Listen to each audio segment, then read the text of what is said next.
সর্বশেষ গত 2-3 দিন আগে ডেঙ্গুর কথা বলি। 2009 সনে আমি দক্ষিণ সিটি কর্পোরেশনের দায়িত্বে ছিলাম। আমি চেষ্টা করছি 2000 সন থেকে নিয়ে ডেঙ্গু বাংলাদেশের আক্রান্তের এবং ডেঙ্গু শনাক্তের বিষয়টি শুরু হয়ে আসে।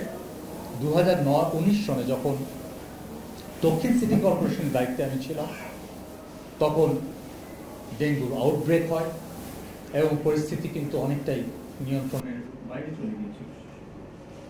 আমার চেষ্টার কোনো কমতি ছিল না। উপরে আল্লাহ রাব্বুল আলামিন আছেন, তিনি সমস্ত কিছুর সাক্ষী।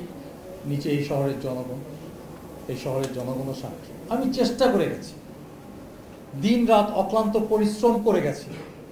আমার এই হাজার চেষ্টার পরেও আক্রান্তের সংখ্যা কিন্তু 1 লক্ষ ছাড়িয়ে গিয়েছিল সারা দেশে। আমি একটা দক্ষিণ সিটি কর্পোরেশনের দায়িত্বে ছিলাম এবং সারা দেশে প্রায় 157 জন মানুষের মৃত্যু হয়েছে, যেতে আমি অত্যন্ত ব্যথিত ছিলাম। আমি অনেক চেষ্টা করেও কিন্তু এই মৃতের সংখ্যা, আক্রান্তের সংখ্যা আমি কমাতে পারিনি। কিন্তু আমি চেষ্টা না করে বিদেশে চলে যাই। আমি জনগণের সাথে ছিলাম। আমি অসুস্থ হয়ে পড়েছিলাম, আমি অসুস্থতাকে গুরুত্ব দেইনি। আমি চেষ্টা করে গেছি।